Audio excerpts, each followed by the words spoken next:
एक छोटे से शहर के एक युवा लड़के रोहन की है जो स्वतंत्रता दिवस के मौके पर अपने दादाजी के साथ समय बिताता है।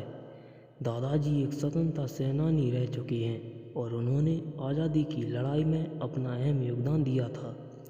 रोहन को बचपन से ही दादाजी की कहानियाँ सुनने का बहुत शौक़ था और इस बार वह स्वतंत्रता दिवस पर उनसे एक खास कहानी सुनना चाहता था। एक बार स्वतंत्रता संग्राम के दौरान रोहन के दादाजी मोहनलाल को ब्रिटिश हुकूमत ने गिरफ्तार कर लिया था। उन्होंने अपने परिवार को खतरे में डालते हुए भी अपने देश की आज़ादी के लिए संघर्ष किया। उस समय मोहनलाल के परिवार को अत्यधिक कठिनाइयों का सामना करना पड़ा था। उनके बच्चे भूख से तड़प रहे थे और घर की आर्थिक स्थिति भी बिगड़ चुकी थी। फिर भी मोहनलाल ने हार नहीं मानी और जेल से भी अपनी क्रांतिकारी गतिविधियों को जारी रखा।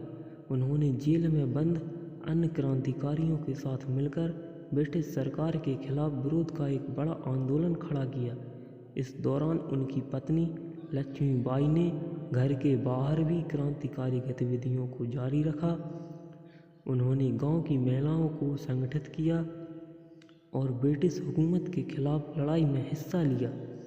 इस संघर्ष के दौरान मोहनलाल के कई साथी शहीद हो गए, लेकिन उनकी दृढ़ता और देशभक्ति ने ब्रिटिश हुकूमत को झुका दिया।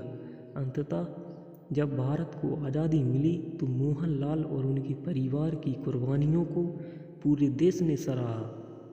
रोहन यह कहानी सुनकर भावुक हो गया।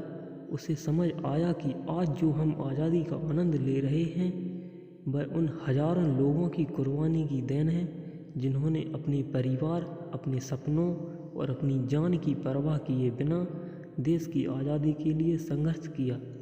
रोहन ने अपने दादाजी से वादा किया कि वह भी देश की सेवा करेगा और उनके आदर्शों पर चलेगा।